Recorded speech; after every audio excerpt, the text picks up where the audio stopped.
raadiosaade Räägime asjast. Eesti asjadest nii nagu need on, räägivad Mart ja Martin Helme ning nende huvitavad saatekülalised pühapäeviti kell 11. Loe põnevate teemade kohta rohkem ka uudisteportaalist uueduudised.ee. Tere tulemast kuulama raadiosaadet Räägime asjast. Räägime asjast Ring FM'is, Ruut FM'is, Tre raadios ja Kuressaare pereraadios.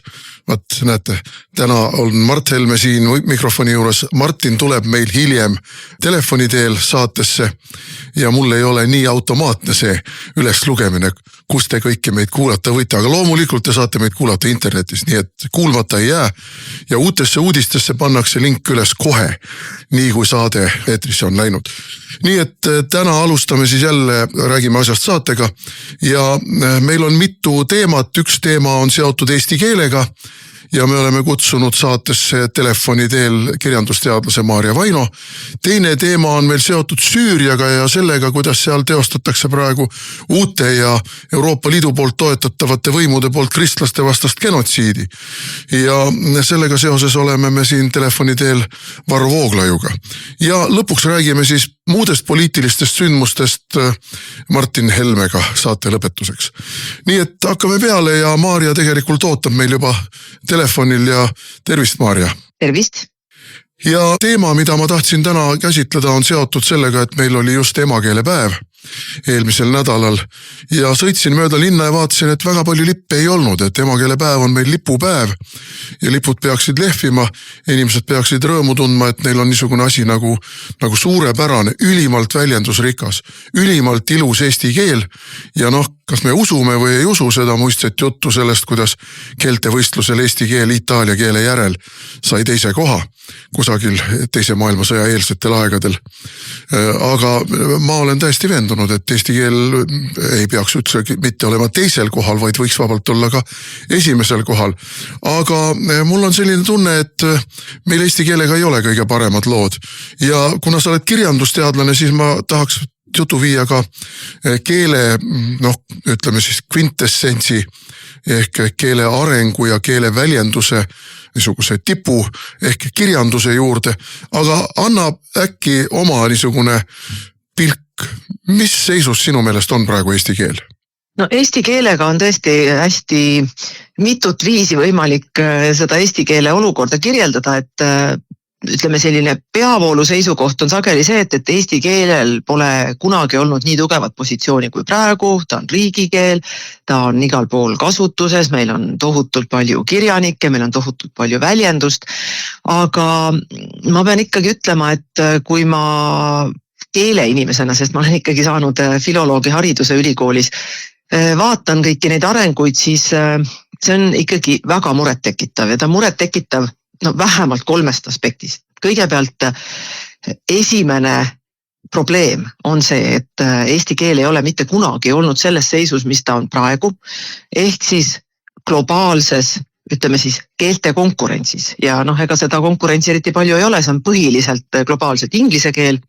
Sellest on rääkinud palju ka muide erinevad võõrkeelte õpetajad, et ka mitte ainult eesti keele vaesu, vaid vaesub ka meie võõrkeelte oskus, et osatakse peamiselt ainult inglise keelt ja ega selle kohta ei saa alati öelda, et inimesed oskavad inglise keelt, et see on ikkagi selline üsna lihtne keel, mida inglise keeles pigem pursitakse. Ja seda on kohutavalt keeruline ju kontrollida, et me ei taha ju elada maailmas, kus me interneti kinni paneme, et lapsed ja noored ja üldse ka täiskasvanud ei saaks viibida inglisekeelses, ma ütleks ainult mitte kultuuriruumis, vaid üleüldse selles infoväljas. Aga samal ajal on see peamine mõjutaja sellepärast, et jällegi rohkem räägitakse sellest, et eesti laste keel ja keeleoskus vaesub. Aga ausalt öeldes, kui ma kuulan eesti täiskasvanuid, siis nad ei ole eriti head eeskujud. Käib üks lõputu okeitamine, käib üks lõputu ikkagi inglisekeelsete lausekonstruktsioonide ülevõtmine, kõik need üle interneti ja laual olemised ja neid näiteid on mõttetu siin loetlema hakata, kogu meie poliitiline ja avalik keel, kahjuks ka ajakirjanduslik keel ei ole absoluutselt aru saanud, milliste anglitsismidega ta kogu aeg räägib ja ja seetõttu see vohab ja seetõttu avalikus keelekasutuses eesti keele rikkus välja ei tule, see vaesub juba seetõttu ja selle teine väga suur probleem on see, et mis kaasnebki nüüd kogu selle avaliku keelekasutusega, see on keele prestiiž. Et kuni me ise alates siis avalikust linnaruumist, kus on igasugusedki longed ja food street'id, lõpetades poliitikutega, lõpetades meelelahutustegelastega, et kuni seal ei kao ära see, et iga teine sõna on inglisekeelne või üleüldse väljendutakse inglise keeles ja öeldaksegi, et ma ei oska seda eesti keeles öelda või igal juhul ei väärtustata seda eesti keelt. Seni on meie enda keele prestiiž nii madal, et seda vägisi kehtestada loomulikult saab seadustega, aga see on väga keeruline, sest et me teame ju, et inimesed tahavad teha seda, mis nende enesetunnet tõstab. Ja kui nende enesetunnet tõstab see, et nad kasutavad ingliskeelseid väljendeid, sest neile tundub, et nad on siis ägedamad, nad on siis peenemad, nad on siis mida iganes nad siis tunnevad, siis on sellega väga raske võidelda, nii et ütleme siis enne kõike kogu selle tohutu inglisekeelse maailmaga võitlemiseks peaks tegelema eesti keele prestiižiga. Nüüd teine väga suur probleem on loomulikult vene keel, et meil on venekeelseid inimesi nii palju, et neil ei ole mingisugust vajadust õppida selgeks eesti keelt. Eestlased jällegi, kas vähesest eneseväärikusest, millestki muust, harglikkusest, ei julge kehtestada ennast eesti keele kõnelejatena, et ikkagi pidevalt kohtan ka näiteks kassas seistes kassiiri, kes ei suvatse eesti keeles rääkida ja see ostja läheb vene keelele ümber, tahaks ausalt öeldes kohe sakutada seda inimest ja vahel olen ka öelnud, et kuulge, et miks te räägite temaga vene keeles, et tema peab eesti keeles rääkima. Et sellist allaheitlikkust eesti keele kasutamisel avalikus ruumis on eestlaste endi seas väga palju. Ja jällegi, ma arvan, et see tuleneb väga paljuski selles, et ei usuta sellesse iseendasse. Ja see keele mittekasutamine on selle vähese eneseusu sümptom tegelikult. Ja kolmas aspekt ongi see, mis puudutab Eesti haridussüsteemi. Kui me räägime sellest, et me elame tohutus võõrkeelte mõjusfääris, siis on ju ilmne, et Eesti koolis peaks olema meie emakeel, eesti keel, riigikeel, täiesti A ja O.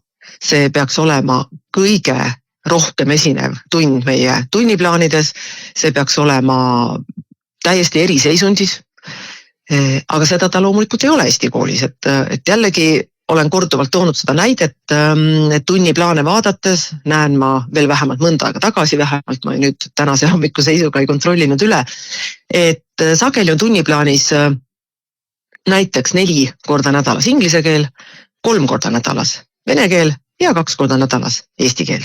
Ja see peaks ju olema täpselt vastupidi ja ütleme, vene keel võiks olla üleüldse ainult valikaine. Nii et siin on väga palju murekohti ja kui me vaatamegi neid noori inimesi, kes elavad oma sotsiaalmeedias, kes saavad oma meelelahutuslikku infot mitte eestikeelsest keeleruumist, siis sellega omakorda kaasneb ju see, et nad liiguvad mitte ära ainult meie keeleruumist, vaid nad liiguvad ära ka meie mõtteruumist ja meie kultuuriruumist.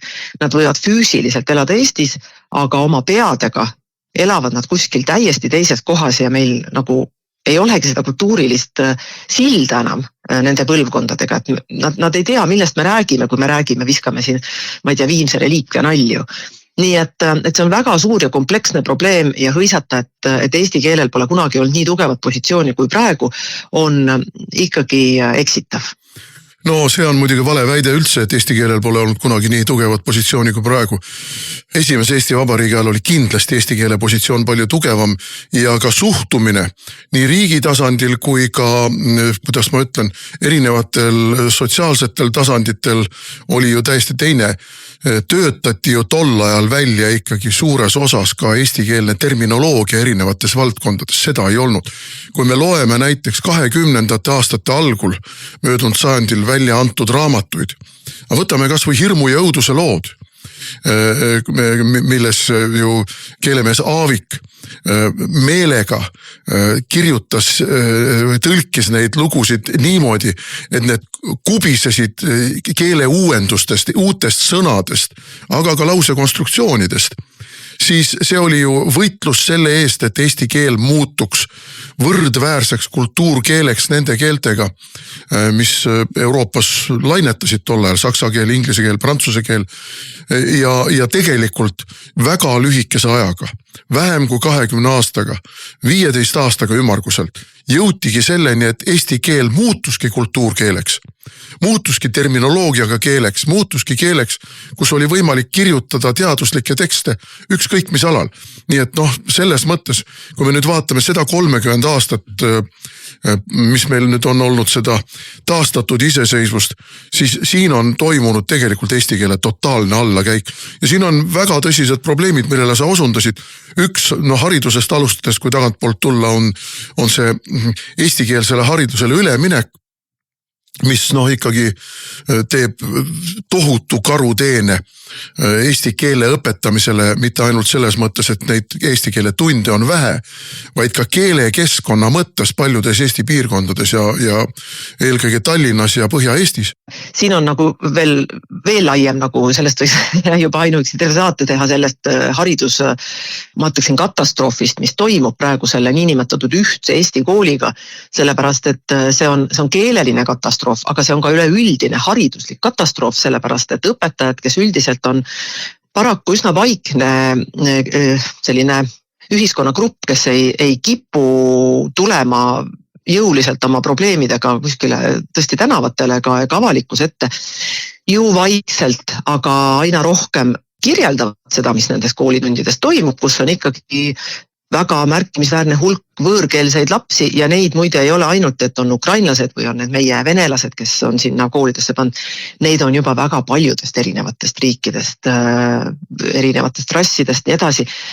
Nad ei suhestu üldse selle asjaga, mida nad õpivad ja alles hiljuti oli mul juttu ka ühe õpetajaga, kes ütles, et tegelikult me peame nende vanematel ütlema, et nende lapsed käivad küll koolis, aga ega nad haridust ei saa. Sest et nad lihtsalt ei saa mitte millestki aru, mida seal tundides õpetatakse, aga õpetaja energia läheb nende peal ikka ja selle võrra kannatab eesti laste haridus, nii et siin kannatab mitte ainult keel, vaid siin kannatab üleüldine, ma ütleksin, haritus ja mõtlemisvõime. No see on veel omaette teema ja kui sa mainisid, et vene keele tunde on nii palju, no siis vaat inglise keel on selline keel, esiteks inglise keel on muidugi lihtsam keel kui vene keel, see on selge.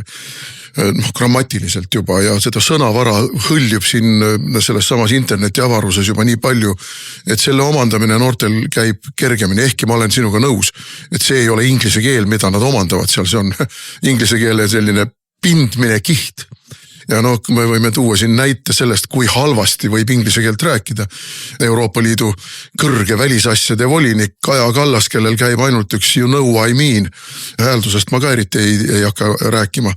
Et see ongi see niisugune rahvusvaheline inglise keel ja muide siin hoiavad ameeriklased ja inglased ka kahe käega peast kinni ja ütlevad, et see inglise keele planetaarne võidukäik on tegelikult inglise keele oskuse labastamine, laostamine ja inglise keele hävitamine. Nii et ka sealt poolt vaadates ei ole see sugugi tervitatav protsess, aga ärme inglise keele pärast muretseme endiselt eesti keele pärast. Ma tahtsin tuua veel ühe momendi siin, et meil eestlastel on ikkagi see kadaka saksa mentaliteet, et kui sa võõras keeles räägid, olgu see vene keel või inglise keel või soome keel, siis sa oled nagu kõrgemas klassis, siis sa kuulud nagu haritud inimeste hulka. See, kui sa pursid mingit võõrast keelt näitab, et ma ei ole see matsipõhi, kes oskab ainult mingis kohalikus murrakus rääkida, vaid ma olen ikka teist parem ja kõrgem ja ma olen ikka kuulun sinna haritud inimeste hulka ja olen ikkagi niisugune globaalselt konkurentsivõimeline tegelane. Siin on meil ikkagi tegelikult see rahvusliku alaväärsuskompleksi moment on väga tugevalt selle keele teema juures sees. Paraku küll, et see on see sama, et me kuidagi viisi ei julge kehtestada, et kui siin on, vist tuli eelmisel aastal selline tore liikumine nagu keelemalev välja just selle sama jutuga, et ärimehed, ärge pakkuge kõiki oma teenusi mitmekeelselt, pange oma asutustele eestikeelsed nimetused. No see turist ei jäta sinu kohvikusse sisse astumata, kui sul on sinna kirjutatud kohvik ja mitte kafee. Et see niisugune mõttetu pugemine turisti ees, keda tegelikult ju ka lõpuks alahinnatakse, et käid Ungaris, Poolas, Kreekas, kus ei saa vahel... Käid Lätis. Ja, käid Lätis. Kõik asjad saavad aetud, kõik kohvikud saavad leitud, et selles mõttes see on niisugune tõesti mingisugunegi alaväärsuskompleks, et seda vahel isegi nagu naljakas vaadata, et sul on nagu mingisugunegi väike pugerik, ma ei tea, kohvikukene, mitte just kõige parema sisekujundusega, aga ikkagi on ta tingimata, on ta longe või mingisugunegi selline asi, et võiks täiesti rahulikult olla meie ise, et Tammsaar on ilusti öelnud, et iseennast tuleb armastada, kõik muu tuleb ilma selletagi, et see on nüüd täpne tsitaat, aga mõte on umbes selline. Ja alles hiljuti nüüd ju lugesime, et kes on maailma kõige õnnelikum rahvas, et soomlased, aga soomlasi iseloomustabki ju see, et nad ei häbene olla soomlased. Nad on lihtsalt soomlased nagu täiesti südamerahuga ja nad ei muretse kogu aeg selle pärast, millisena nad teistele välja paistavad. Jah, soomlane ei painta oma keelt, et öelda ilmtingimata Peugeot, vaid ta ütleb lihtsalt Pösö. Jah, või ütleb peuge ott ja ei muretse üldse selle pärast. Riik näitab meil ju siin ka eeskuju. Ma sain just hiljuti teate, et minu ID-kaart hakkab vananema ja oleks vaja ära uuendada. Ja see oli 3 keeles see teade mulle. Kõigepealt eesti keeles, siis inglise keeles ja siis vene keeles. Ja kui me võtame lahti siin need igasugused riiklikud portaalid, olgu nad ministeeriumite või ametite omad, siis kõik on seal 3 keeles. Ja mis mind muidugi eriti ärritab on see, et kõigele lisaks on seal igal pool veel ka Ukraina lipud juurde riputatud. Et me oleme muutumas siin nagu mingis Ukraina oblastiks. Esiteks sellega, et me muidugi vene keelt pakume neile igal sammul. Peale selle liputame me igal pool Ukraina lippu, mitte Eesti lippu. Et see riik näitab ju seda, et Eesti riigi valitsus, Eesti riigi ministeeriumid, Eesti riigi ametid ei sea esikohale mitte Eesti keelt, Eesti rahvast, Eesti riiklust, vaid midagi võõrast. Jah, ma olen sellega selles mõttes nõus, et minu meelest on ju juba korduvalt ka selle sama keelemaleva ja teiste poolt tehtud üleskutseid, et isegi kaubanduskeskused paljud on ära kaotanud, kuigi nemad on ju äriliselt paljudest asjadest palju rohkem huvitatud ja seetõttu pigistavad või eelistavad sageli pigistada silma mingisugustegi selliste rahvuslike vajaduste silma kinni, aga nemad ju kaotasid ära kõik need venekeelsed üleskutsed, mis sealt laajalt kõlasid kogu aeg. Vanasti oli meil ju, selles mõttes on Ukraina sõda meile ikkagi palju kaasa aidanud, et seda vene keelt on mingisugustes sfäärides vähemaks jäänud, sest meil oli ju enne kõik oli kakskeelne. Aga tänaval on juurde tulnud. Aga tõsi, teistpidi on see, et kuna vene keele rääkijaid on rohkem, siis on seda tulnud juurde ja tõepoolest Eesti riik ei kehtesta korralikult eesti keelt, et see, et me nüüd teatame, et me läheme eestikeelsele haridusele üle, see on lihtsalt loosung, see ei ole absoluutselt praegu mingisugunegi... See on inimeksperiment, ma ütlen, see on eksperiment meie laste ja õpetajatega. Jah, see on inimeksperiment ja see ei ole kindlasti midagi, mis praegu tingimata eesti keelele kasuks tuleb, et on täiesti ilmne, et kogu see vene lastele eesti keele selgeks õpetamine oleks pidanud toimuma eraldi koolides keelekümblusena ja täpselt nii, nagu tehakse Belgias ja mujal, mille poole meil ju kogu aeg vaadatakse hardunult. Esimene aasta on sul keeleaasta, keeleõppeaasta ja või on 0 klass, et ennem esimest klassi on 0 klass, kus õpitakse ainult eesti keelt. Iga päev on ainult eesti keele tunnid ja seejärel algab tavaõppe juba eesti keeles. Aga see, mida tehti praegu, et lihtsalt umbkeelselt lapsed 4. klassist erinevaid aineid omandama, see on, ma ei tea, nagu kelle peas nagu sellised asjad üldse sünnivad, et see ei ole kasulik mitte ühelegi osapoolele, see on kasulik kellelegi, kes saab mingisugusegi loosungiga sinna juurde lihtsalt esineda. Ei see on lihtsalt poliitilise punkti noppimine. Aga kuna ma lubasin, et me räägime natuke ka eesti kirjandusest ja meil aeg pressib peale, siis ma ütlen kuulajatele, et Maarja ei ole mitte lihtsalt kirjandusteadlane, vaid ta on ka doktorikraadiga kirjandusteadlane. Aga anna ka kiirhinnang, mis selles keeleseisundis on praegu Eesti kirjandus? Eesti kirjandusega on nii, et meil on mõned tõeliselt meisterlikud autorid õnneks olemas, kellel on keelerikkust, kellel on mõtterikkust, aga nad ei pruugi olla nüüd need kirjanikud, keda avalikkuses kõige rohkem promotakse, et paraku on nii, et eks lõpuks imbub see niisugune ideoloogiline mõtlemine igasugustesse sfääridesse ja ega kultuurisfäär ju sellest puutumata ei ole. Ütleme siis niimoodi, et positiivse poole pealt võib öelda seda, et Eestis on palju noori, kes tahavad eesti keeles kirjutada, mis on praeguse niisugust ajavaimu silmas pidades juba isegi hea, sellepärast et trendid näitavad seda, et lugeda armastavad nad ikkagi aina rohkem ja aina nooremast east inglise keeles. Ehk siis Eesti kirjanduse suurim küsimus praegu ei ole mitte selles, et kas meil on piisavalt kirjanikke ja kas meil on piisavalt häid kirjanikke, sest häid kirjanikke saab ühel väikesel rahval olla niikuinii ainult loetud hulk. Et see, kui meil sõjaelises Eestis tulid välja Tammsaare, Kailit, Mälk ja terve hulk selliseid autoreid, kes meile on jäänud, see on tõeline niisugune kultuuriplahvatus olnud, mis siis 60-ndatel seal kordus ja võib-olla mõneti ka kuskil siin 90-ndatel, aga ega kogu aeg ei saa ühel väikesel rahval olla, et igal aastal ilmub jälle geniaalne teos. Aga suurem probleem on see, et meil loetakse liiga vähe. Kui loetakse, siis loetakse pealiskaudset kirjandust, et see ilukirjandus, mida ikkagi praegu ka kirjutatakse, ta ei ole nii keelesügav ja ta ei ole nii mõttesügav. Ja see paratamatult toob ju kaasa ka selle, et ka lugeja on pealiskaudsem, lugeja ka otsib seda pealiskaudset, mis on kõige populaarsemad žanrid, on ju krimikirjandus ja sellised nii-öelda naistekad. Et muidugi võib öelda jah, et näed, et neid loetakse hästi ja tore on, aga samas on ju teada, et ikkagi see keel elab ju, enne kõik elab ta luules, mis on ikkagi niisugune keele tipp, seejärel elab ta ikkagi tõsises sügavas ilukirjanduses, filosoofilise, psühholoogilise ja muu sellise sügavusega ilukirjanduses.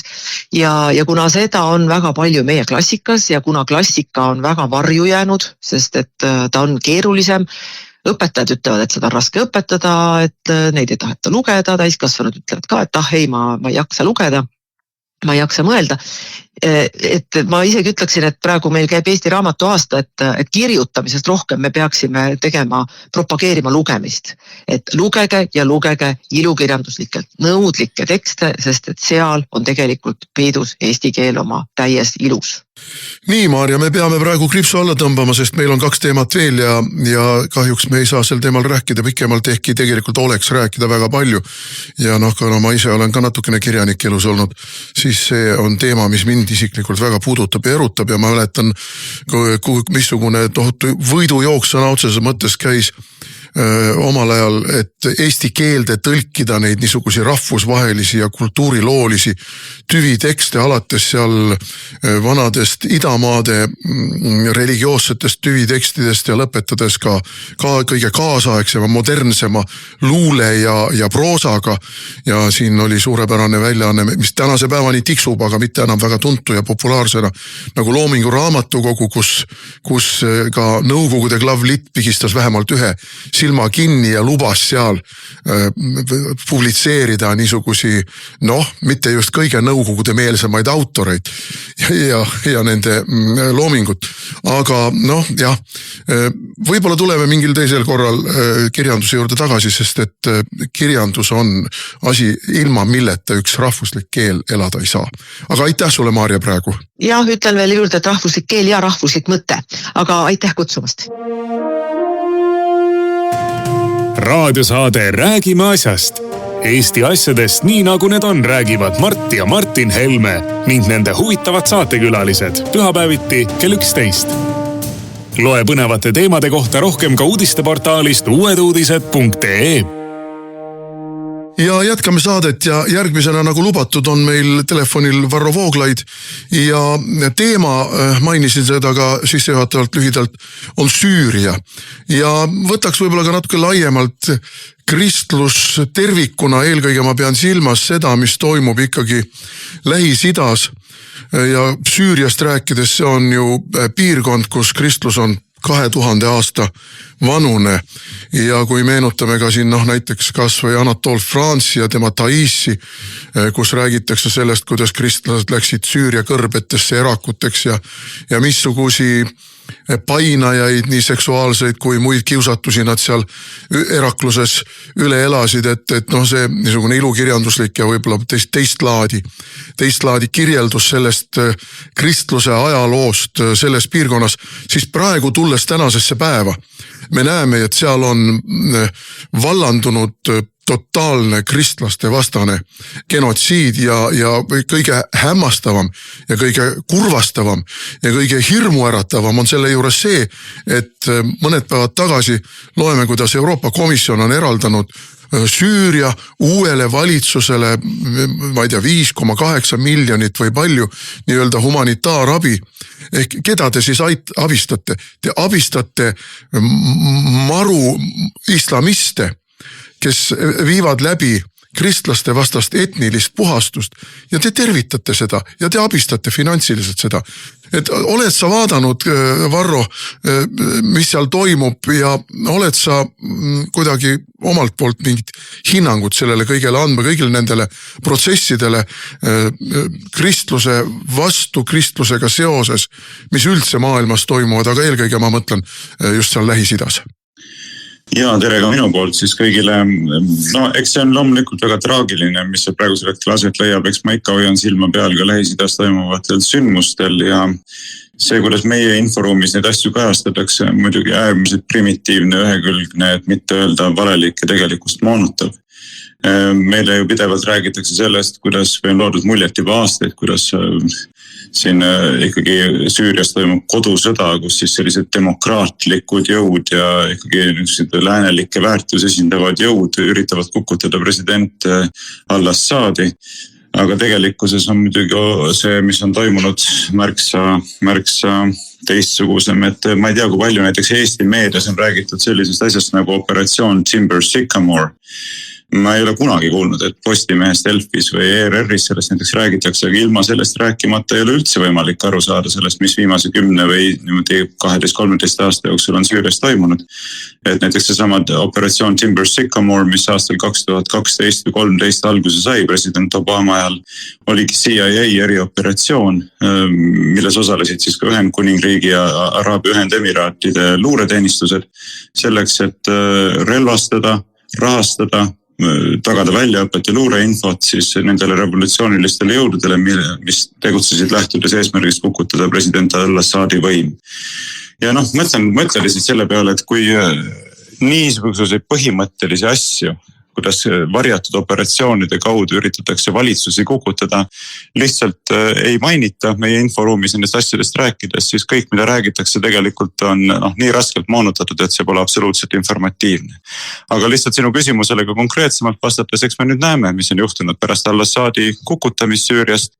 Ei ole hakanud teostama mitte mingisugused demokraatlikud läänelikud väärtused Süürias, just nagu nad ei hakanud teostama Liibüas pärast Gaddafi kukutamist või Iraagis pärast Saddam Husseini kukutamist, hakkab valitsema selline jõuguvägivald, õigusetus, mis on täiesti ootuspärane. Ja nüüd nägimegi siin, kuidas märtsi alguses mõne päeva jooksul juba seal Latakia ja Tartusi provintsides ju tapeti mitu tuhat, täpselt ei teagi nüüd, aga vähemalt 1000, seda tunnistab isegi meie meedia, aga võib-olla isegi mitu tuhat tsiviilisikut, peamiselt alaviidid, aga ka kristlased, toimusid jubedad laiba rüvetamised, laipade põletamised, kättemaksu aktsioonid ja suure tõenäosusega see toimus mitte avaliku võimu pingutustest hoolimata, vaid pigem nende heakskiidul või isegi osalusel. Nii et Euroopa Liit rahastab sisuliselt selle liikumise näol, mis nüüd seal võimu teostab, Hayat Tahrir al-Sham organisatsiooni, mille ÜRO on tunnistanud terroristlikuks organisatsiooniks. Nii et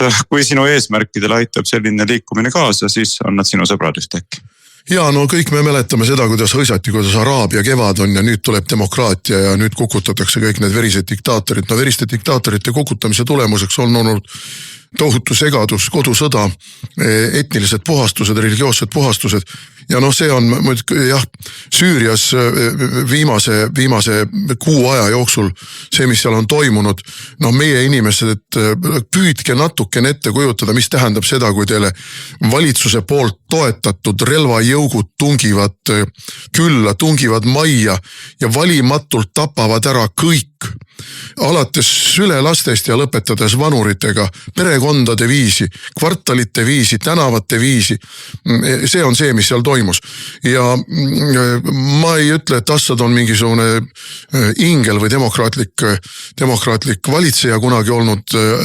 Ei olnud seda ei Hussein, Saddam Hussein, ei olnud seda ka loomulikult Gaddafi.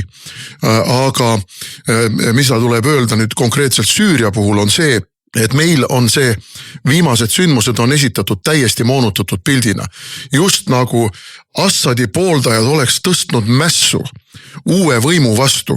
Aga tuletame meelde, et see uus võim esindab islami maru radikaale seotud Al-Qaidaga, mille vastu mindi sõtta Afganistani, mille vastu mindi sõtta Iraaki.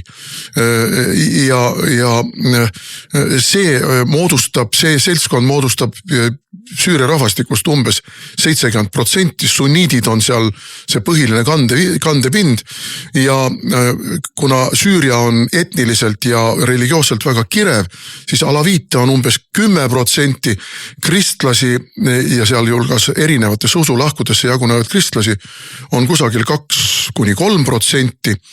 Peale selle on druusid, kes on ka umbes 2%, kes on ka niisugused mitte selle islami peavoolu esindajad ja kes on palunud muide praegu Iisraelilt kaitset ja isegi pöördunud palvega, et Iisrael need druusidega asustatud alad, mis on Iisraeli vahetu piiri lähedal, piiri vastas, ühendaksid Iisraeliga, võtaksid täielikult oma kaitse alla, kuna nad saavad väga hästi aru, et 2% 70% vastu lihtsalt ei saa. Neist rullitakse üle, nad tapetakse viimsena maha. Ja alaviitide puhul on ka ju, et see on moslemite poolt vaadatuna nagu hereetiline usulahk.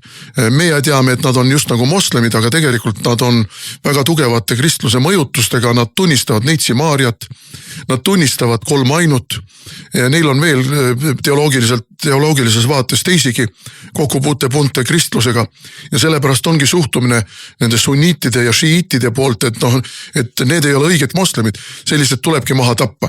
Ja nüüd siin põimubki nagu kaks asja. Üks on puhas etniline niisugune puhastamine, sest et kreeklased, armeenlased, mitmed teised väiksemad rahvuskillud, kes Süürias on ühtlasi ka kristlased ja need tuleb välja puhastada. Ja see on ikkagi uskumatu, et see seltskond, kes räägib meil Brüsselis demokraatiast ja demokraatlikest väärtustest ja inimõigustest, seda kõike on valmis veel rahastama. Mul on see mõistetamatu, aga kui ma nüüd ikkagi vaatan seda, missugune vaenulikkus on ka meil siin oma Eestis ja Euroopas tervikuna kristluse suhtes, siis võib-olla see ei olegi nii imekspandav. Jah, eks see on selline süstemaatiline programm, mida meie oma käsitluses oleme ka nimetanud revolutsiooniks. Eks selline püüdlus hävitada kristlikku tsivilisatsiooni, et seda me oleme näinud ju aastasadade jooksul teostamas Euroopas, oleme näinud viimasel ajal eriliselt teostamas Ameerika Ühendriikides ja kindlasti näeme seda ka teostamas Lähis-Idas ja oleme näinud pikemat aega seda teostamas.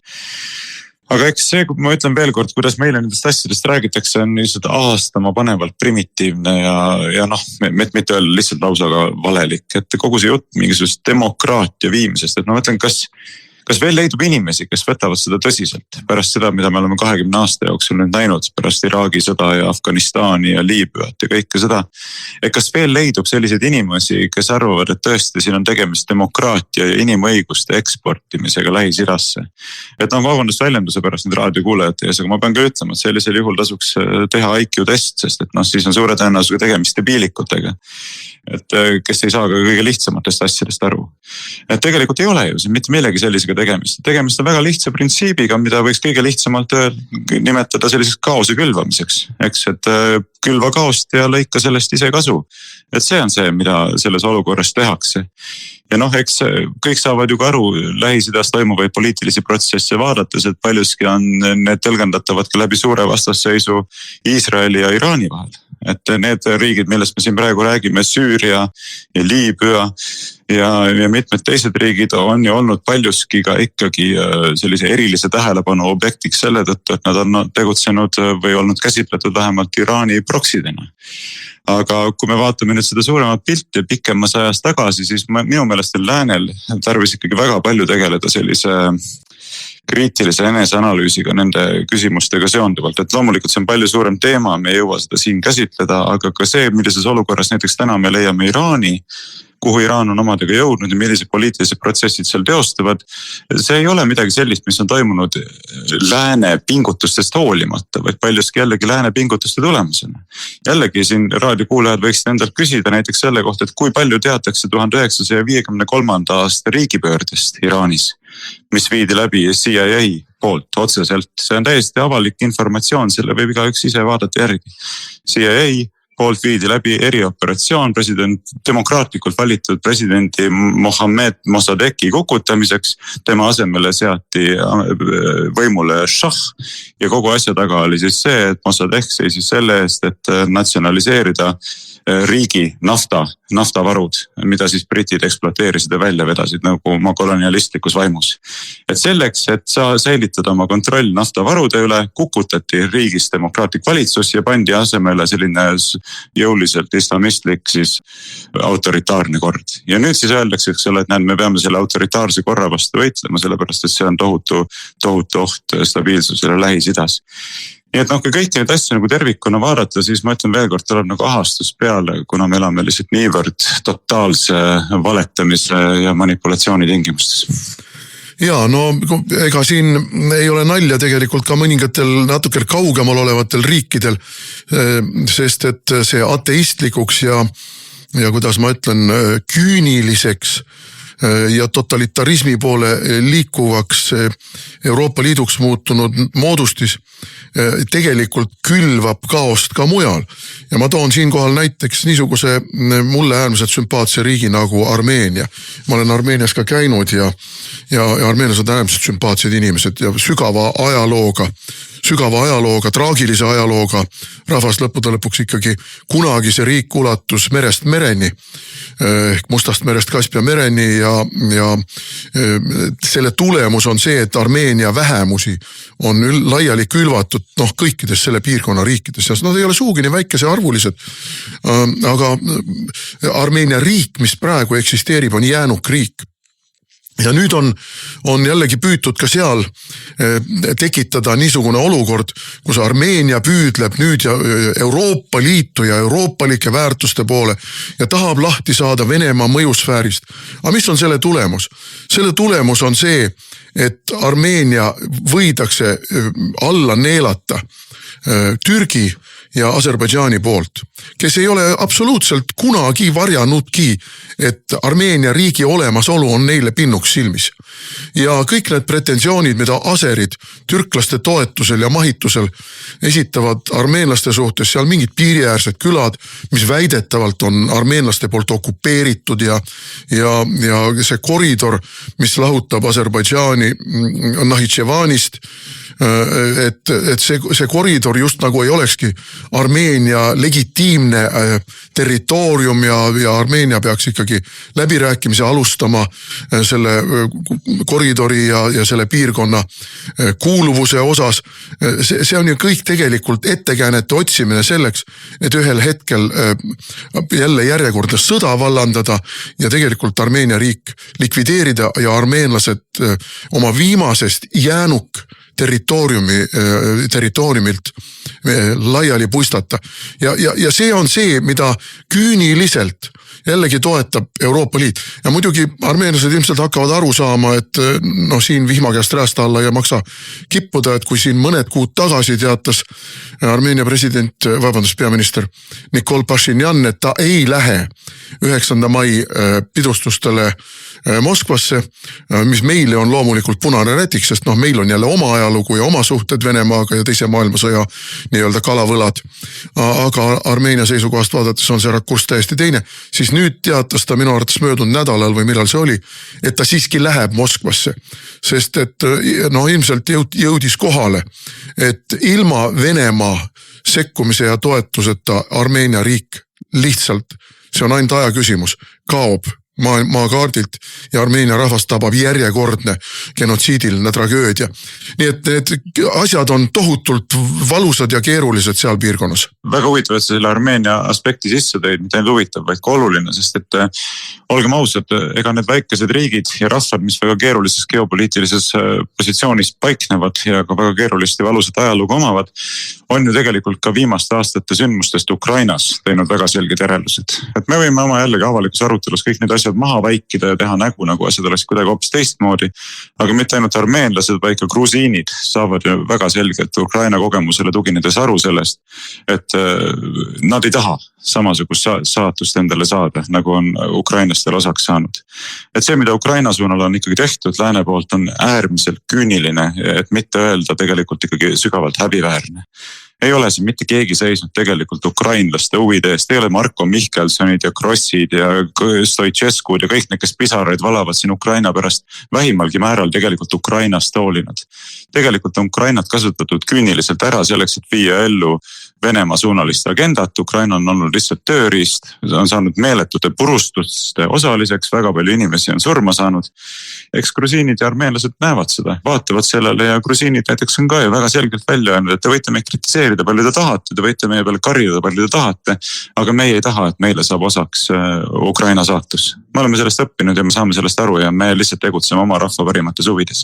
Eks selline hoiak muidugi meie poliitilisele eliidile, kes võimu juures on täiesti võõras ja arusaamatu, mistõttu on kootuspärane, et nad ei suuda seda mõista või isegi vihastavad selle peale, aga eks see eristabki oma rahva huvides tegutsevad poliitikat siis sellise globalistliku agenda teenistuses olevate managerite või haldurite positsioonist. No ja kui me toome siia ikkagi selle tohutu sõjahüsteeria, mida meil praegu külvatakse, see on ju ka tegelikult, mahub täpselt sellesse samasse, et me tahame lükata sõtta grusiine, me tahame lükata sõtta mitte ainult grusiine, vaid ka iseennast.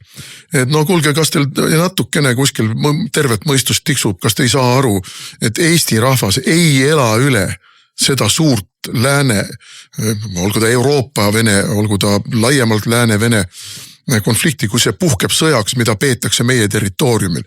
Et lõpetage ära kogu see julgeolekujutt tuleb viia hoopiski teise vaatevinkli peale. Ja see vaatevinkel saab olla ainult üks. Kuidas tegutseda nii, et meie ei sattuks sõtta? Jah, nii ta on ja eks kui me nagu küsimuse alguse juurde tagasi tüürime, siis ma arvan, et see suurem pilt, millest inimesed peavad üleüldse hakkama aru saama, on see, et rahvusvahelistes suhetes geopoliitikas ei eksisteeri selliseid asja nagu sõprus ja kellegi teise huvide eest seismine. Tõsiasi on ikkagi see, et kõik riigid, ennekõike suurriigid seisavad oma huvide eest, mängivad välja oma huve. Seda maskeeritakse erinevate ilusate loosungitega, erinevate juttudega siin sellest, kuidas me edendame siin mingisuguseid euroopalikke või läänelikke väärtusi või demokraatiat. Aga see kõik on suitsukatet, seal pole mitte midagi reaalsusega pistmist. Nii et me peame sellest saama oma kontekstis aru ja me peame saama sellest aru ka loomulikult Lähis-Idas toimuva kontekstis. Ja siin on nüüd väga selge, et selle asemel, et sõimata siin Trumpi ja tema sabarakke, nagu hiljuti tegi üks meil Riigikogus käinud välisministeeriumi ametnik, tuleb ikkagi endale väga selgelt aru anda, et Trump esindab kristlikke väärtusi, mida hävitatakse muuhulgas Euroopa Liidu abiga praegu Lähis-Idas. Trump esindab tervet mõistust, majanduslikku mõtlemist ja Trump esindab uut vaadet julgeolekule, mis näeb vajadust Jalta aegunud kokkuleppe ümber vaadata, rahumeelselt kokkulepete raames ümber vormistada ja ühtlasi ka läänelikeks väärtusteks on Trumpi poolt kuulutatud see, mille võtab kõige lihtsamalt kokku tema ütlus, on ainult kaks sugu, mees ja naine. Ja nii ongi. Ja need ongi need läänelikud väärtused ja kui Eesti neid ei jaga, siis ühel hetkel pühib Donald Trump ja Ameerika Ühendriigid tervikuna oma käed puhtaks ja ütlevad, et tehke, mis te tahate, see ei puutu meisse. No ja, aga eks Kaja Kallas näiteks ongi öelnud, et vaba maailm vajab uut liidrit. Siin Riho Terras on teatanud Isamaa saadik Euroopa Parlamendis, et Trumpiga tuleb hakata suhtlema jõukeeles, sest muust ta ju aru ei saa ja niisugused avaldused, mis näitavadki seda, et tegelikult meie välispoliitika on rajatud ikka täiesti savijalgadele ja on sügavalt irratsionaalne, et ühelt poolt pritsitakse juba aastaid tatti Venemaa suunal seal olukorras, kus oleks väga palju mõistlikum suu kinni hoida. Nüüd pritsitakse samamoodi tatti Ameerika Ühendriikide suunas. Ja ma ei tea, millele siis lootus pannakse, et kas täielikult ilma igasuguse militaarse võimekuseta Euroopa Liidule, jumalale kindlasti mitte. Ausalt öeldes hästi kurvaks teeb selline olukord, sellepärast, et ega meie rahval mitte midagi head loota ei ole, kui meie poliitiline ladvik moodustab sellise mentaliteediga inimestest. No ma ütlen selle kõige kohta, et Eesti riiklus on täielikus agoonias ja me näeme Riigikogus seda ka püsivalt rumalate inimeste juhtimisel, keda omakorda hoiavad võimul mingisugused kallutatud jõud. Eesti saab liikuda ainult ja ainult katastroofi suunas ja et seda ei juhtuks, ongi vaja ka selliseid arutelusid, nagu meie sinuga praegu teeme, et inimesed nagu laiemalt oskaksid kogu seda pilti kokku panna ja ei lähtuks ainult sellest ühekülgsest ja tegelikult äärmiselt piiratud ja rumalast propagandast, mida esitab meile peavool. Nii on. Ma olen selles mõttes sulle väga tänulik, et sina oled minu meelest geopoliitilistest protsessidest rääkides olnud aastate jooksul üks kõige selliseid kainimõistlikumaid hääli Eestis ja oleks väga hea, kui sa teeksid seda veel rohkem. No püüan. Aga aitäh, Varro, praegu meil on üks saate lõik veel ees ja tere tulemast teinekord tagasi jälle meie raadiosaatesse. Aitäh kutsumast, kuulmiseni. Raadiosaade Räägime asjast. Eesti asjadest nii nagu need on, räägivad Mart ja Martin Helme ning nende huvitavad saatekülalised pühapäeviti kell 11. Loe põnevate teemade kohta rohkem ka uudisteportaalist uueduudised.ee. Ja nüüd on meil saates meie tavaline saatejuht ja stamm Martin Helme, kes praegu viibib välismaal, mistõttu me oleme sunnitud temaga vestlema telefoni teel.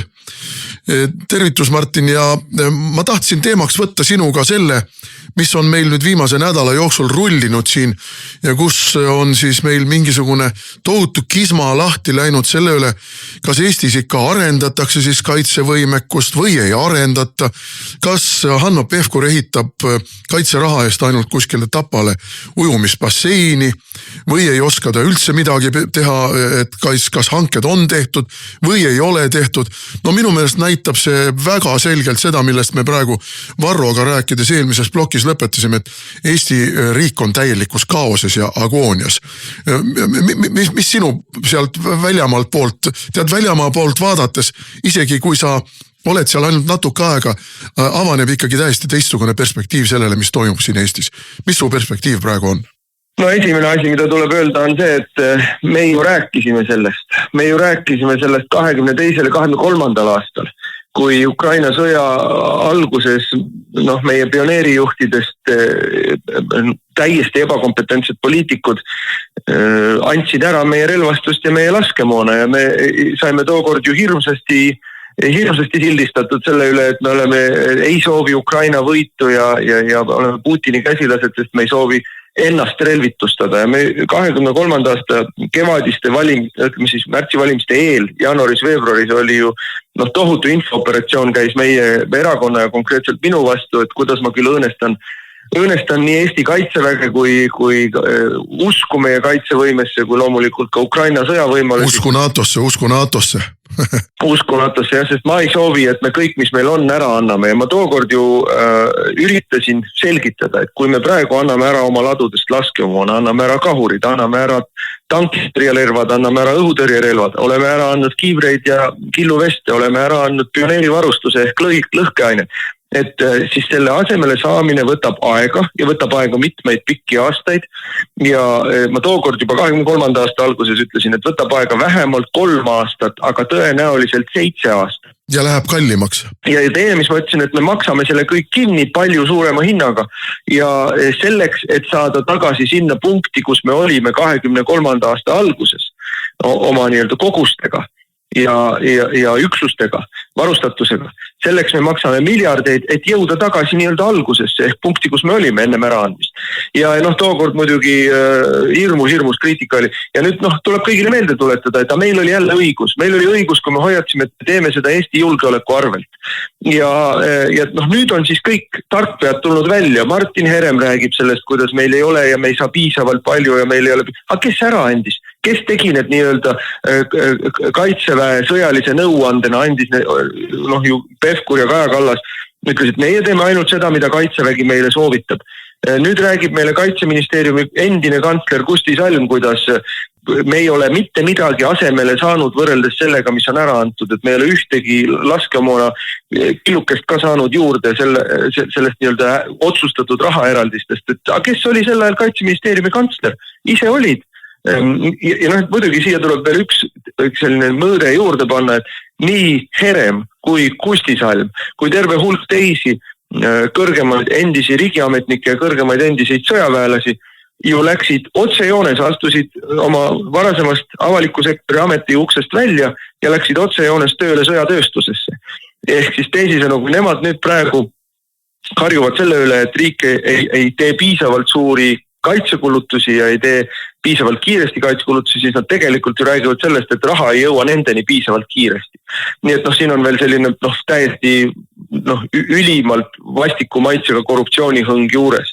Aga kui me nüüd räägime sellest oma vaatest välismaalt, siis on vaade on kurb, sellel nädala lõpul kogunes siis, eks ju, Brüsselis jälle ülemkogu ehk riigipead ja sellele eelnevalt kogunesid siis patriootide liidrid ka. Mina selle koosolekul osaleda ei saanud, ma olen teisel reisil, aga seal öeldi ju selge sõnaga välja seda, mida me oleme ka Eestis rääkinud selle patriootide koosolekul, et mitte mingil juhul ei saa nõustuda sellega, et Euroopa Liit võtab enda kätte riigikaitse küsimused ja mitte mingil juhul ei saa nõustuda sellega, et Euroopa Liit hakkab ette kirjutama, kui palju või kuidas kulutada riigikaitseliselt. Ja mitte mingil juhul ei tohi kaitsevägede juhtimist allutada kuidagi mingisuguselgi viisil Euroopa komisjonile, sest me ju näeme läbi, mida siin teha tahetakse. Siin tahetakse lihtsalt võtta võimu kaaperdamise, võimu tsentraliseerimise plaan on ja raha tsentraliseerimise plaan on. Pluss, mis on minu meelest üliohtlik, tänasel päeval, kui mõni riik, ükskõik kas see on Tšehhi või Ungari või Slovakkia või ennem oli Suurbritannia, ütles, et me ei tee nii, nagu Brüssel käsib. Siis Brüsselil ei jäänud muud midagi üle, kui hakkas juriidilisi käteväänamisi ja raha äravõtmisi tegema. Kui Brüssel saab enda käsutusse kas või mingigi osa liikmesriikide sõjavägedest, siis ta hakkab ju tegema seda sama, mis tehti Varssavi lepingu organisatsioonis, ehk Nõukogude Liidu ajal tehti Ungariga, tehti Tšehhiga, tehti 53. aastal Ida-Saksamaaga, ehk siis ikkagi viiakse nii-öelda väed sisse, tankid tänavale, nagu vanasti öeldi. Et siis on nii-öelda lõpuni viidud Euroopa Liidu selline nii-öelda jõupoliitika, et liikmesriikidel ei ole midagi kobiseda, tehakse nii, nagu Brüssel käsib. Et see paistab välja, meie poliitiline eliit, Reformierakond ju innukalt Michal kinnitas, et Eesti on nõus nii ühislaenuga, mida meie siis peame tagasi maksma, aga mille eest asju ostavad endale sakslased ja prantslased. Teiseks, Michal kinnitas, et Eesti on nõus nii-öelda kõikide rahade andmistega Ukrainale, mida Kaja Kallas välja pakkus, parteilised semud ikkagi oma vahel ja loomulikult võimu tsentraliseerimisega, et see on meie poliitiline eliit elab ikka selles paradigmas. No jaa, kui me vaatame neid pooletoobiseid, kes praegu seal seda Euroopa Komisjoni juhivad ja mis on nende varasem poliitiline karjäär olnud ja tegevus ja saavutused oma liikmesriikides, siis Saksamaal Ursula von der Leyen oskas ju Bundeswehri sisuliselt laiali saata. Saksamaal on asi nii kaugele jõudnud ja ta oli pikalt kaitseminister, et Saksa sõjaväelased ei julge tööle minna ja töölt tulla vormis, sest et patsifistid, rohelised, moslemid ja ma ei tea veel kes sõna otseses mõttes füüsiliselt ründavad neid, sõimavad neid, mõnitavad neid, süüdistavad neid, ma ei tea mis kõigis surmapattudes, rääkimata sellest siis, et täielikult alarelvastatud, täielikult alafinantseeritud. Ja nüüd siis needsamad inimesed, kes selliste asjadega hakkama said, ega meie Kaja Kallas parem ei ole olnud ju siin. Räägivad meile sellest, kuidas nüüd saab Euroopast sõjaline suurjõud. No kuulge, nalja teete. Ei saa mitte kunagi. Selliste inimeste juhtimisel ei juhtu see mitte kunagi. Ja no Kaja Kallas esitles ju meil kohe siin nädala, ma ei tea, neljapäeval või millal see oli, esitles ju oma nii-öelda kaitseteemalist valget raamatut. No talle ilmselt meeldivad igasugused valgusfoorid ja valged raamatud ja muud paberlikud sellised PR üritused. No see lasti ju koheselt auklikuks. Hispaania peaminister ütles, et talle ei meeldi mõte taasrelvastumisest. Tegelikult ajavad nad asja, millele ei ole liikmesriikide toetust ja need riigid, millel on ikkagi väga sügav suveräänsuse ja oma ajaloolise enesetunnetuse selline vundament all. Need ei tule sellega nii mängeldes kaasa nagu meie hüpiknukud, kes meil siin jalalt jalale keksivad ja räägivad, kuidas Eestist saab sõjaline suurjõud. No meie omad on lihtsalt Brüsseli käpikud, Brüsseli teenistuses. Meil ei ole iseseisva riigi poliitilist mõtlemist ega tahtmiski mõtelda. Hispaania kohta tuleb muidugi öelda, et Hispaanias on võimul vasakäärmuslik valitsus praegu, tõesti vasakäärmuslik. Selles mõttes me vähe teame teiste riikide sisepoliitilistest dünaamikatest, aga üdini korrumpeerunud ja äärmiselt agressiivselt vasakpoolne ennast sotsialistideks nimetav valitsus, aga nemad ei poolda Kaja Kallase plaani sellepärast, et nemad leiavad, et rohkem raha tuleb rohepöördesse panna. Aga teisel pool, näiteks Itaalia ei poolda sellepärast, et Itaalia ütlebki, et ei, et me ei saa nõus olla sellega, et Brüssel hakkab ühislaenu võtma, mida pärast riigid koos maksavad. Euroopa teisel pool otsas meie naaberriik Rootsi valitsusjuht ütleb, et nad ei saa sellise laenuplaaniga ja sellise relvastamisplaaniga nõus olla, sellepärast, et see on punkt 1 kõikide liikmesriikide enda kohustus oma riigikaitset arendada vastavalt oma riigi spetsiifikale. On ju täiesti selge, et Itaalial ja Rootsil on täiesti erinevad julgeolekuohud. On täiesti selge, et Hispaanial ja Eestil või Hispaanial ja Poolal näiteks on täiesti erinevad julgeolekuohud. Ja sellele tuleb läheneda vastavalt kohapealsele spetsiifikale, mitte niimoodi, et Brüsselist antakse kõigile jälle meile kost ette, et kõigil peab olema niisugused asjad ja niisugused asjad.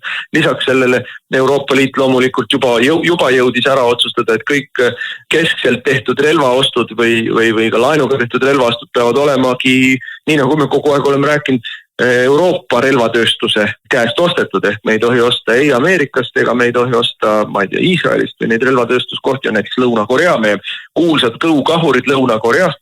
Vot neid enam osta ei saaks selle plaani järgi. Tuleb erikokkuleppe sõlmida, kui tahame. Nii selgelt annavad meile märku sellest, et tegemist ei ole mitte Euroopa relvastamisega, vaid raha kantimisega.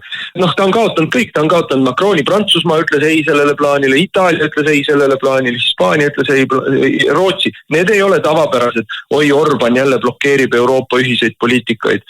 Orban ütles ka loomulikult ei, aga see on üle välja. Käpardid on asja kallal ja siis saabki ainult halvemaks minna kogu see asi. No jah, nagu ma ütlesin, me ju nägime, millega said need samad inimesed hakkama oma riikides. Kaja Kallas ei saanud ju meil siin millegagi hakkama peale selle, et valetas kõigil suud ja silmad täis, plõksis ja karjus kõigi peale siin. Ja samal ajal laostas Eesti majanduse, laostas Eesti energeetika. Meil on ju tegelikult agoonias olev riik, täielikus agoonias olev riik.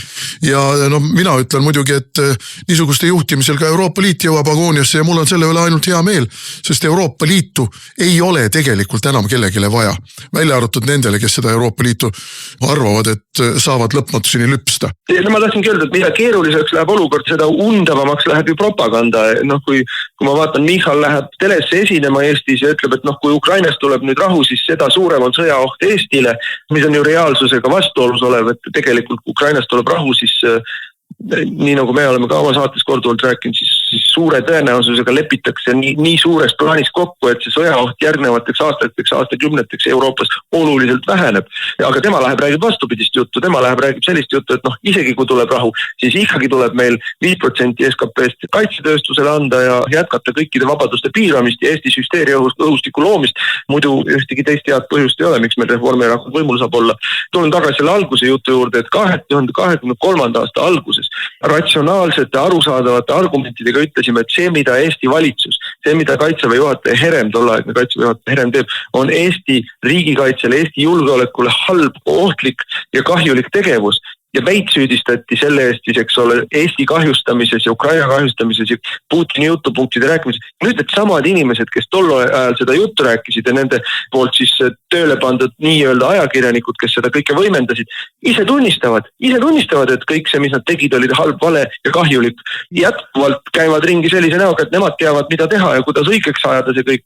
Ei tea, need inimesed, kes on probleemi tekitanud, ei saa seda probleemi lahendada. Need inimesed, kes probleemi ette nägid ja selle eest hoiatasid, vot need inimesed ehk meie oleme need, kes saavad selle probleemi lahendada.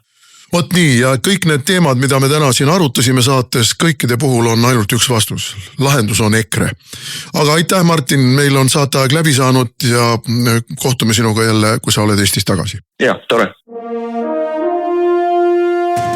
Te kuulasite raadiosaadet Räägime asjast. Saate eest tasus Eesti Konservatiivne Rahvaerakond. Järelkuulamine internetis treradio.ee ja uueduudised.ee.